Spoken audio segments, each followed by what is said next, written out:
2019 ఎన్నికలు వచ్చినప్పటి నుంచి తెలుగుదేశం పార్టీలో కష్టపడిన నాయకులకు మరియు గత ఎన్నికలలో కార్పొరేట్ పోటీ చేసినటువంటి నాయకులను గుర్తించి మరియు నామినేటెడ్ పదవులు ఇస్తామని మాజీ ఎమ్మెల్సీ దొరబాబు తెలిపారు.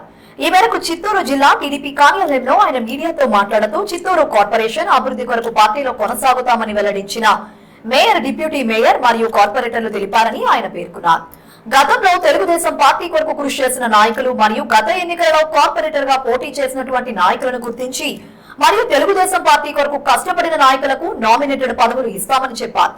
దీనిపై నాయకులు, కార్యకర్తలు ఎలాంటి అపోహలకు గురి కావద్దని, కష్టపడిన వారికి గుర్తింపు ఇస్తామని చెప్పారు. ఈరోజు చిత్తూరు కార్పొరేషన్ పరిధిలో ఒక మేయరు, డిప్యూటీ మేయరు, 18 మంది కార్పొరేటర్లు, అంటే మొత్తం 20 మంది కార్పొరేటర్లు తెలుగుదేశంలో చేరడం జరిగింది.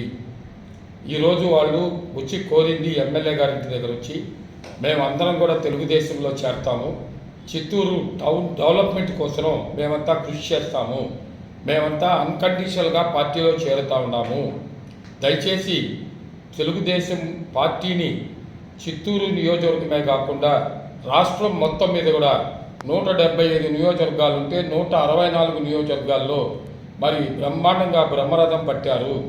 ప్రజలు ఏ పక్కుంటే మేము కూడా అదే విధంగా వస్తామని వాళ్ళు రావడం కూడా జరిగింది. వాళ్ళే క్లియర్గా చెప్పడం జరిగింది. ఈరోజు ఎక్కడైతే చేరినారో 20 మంది కార్పొరేటర్లు ఏరియాలో చేరారో వాళ్ళకుండే మా తెలుగుదేశం పార్టీ కార్యకర్తలు కానీ, నాయకులు కానీ, మొన్న వార్డు ఎలక్షన్లలో కంటెస్ట్ చేసిన నాయకులు కూడా నేను ఒకటే పిలుపునిస్తున్నాను. ఏ విధంగానూ మీరు చేసిన కృషిని, మీరు చేసిన త్యాగాన్ని తెలుగుదేశం పార్టీ మరవదు. రేపు ఏ నామినేషన్లు వచ్చినా కూడా మీకే తొలి ప్రాధాన్యత ఉంటుంది. తప్పకుండా ఎమ్మెల్యే గారితో కూడా దీన్ని డిస్కస్ చేయడం జరిగింది. ఆయన కూడా దాన్ని ఒప్పుకోవడం జరిగింది. పార్టీలో 2019 నుంచి 2024 వరకు ఎవరైతే కష్టపడి చేశారో వాళ్ళకే తొలి ప్రాధాన్యత ఇస్తామని కూడా చిత్తూరు నియోజకవర్గం తరఫున నేను కూడా హామీ ఇస్తున్నాను.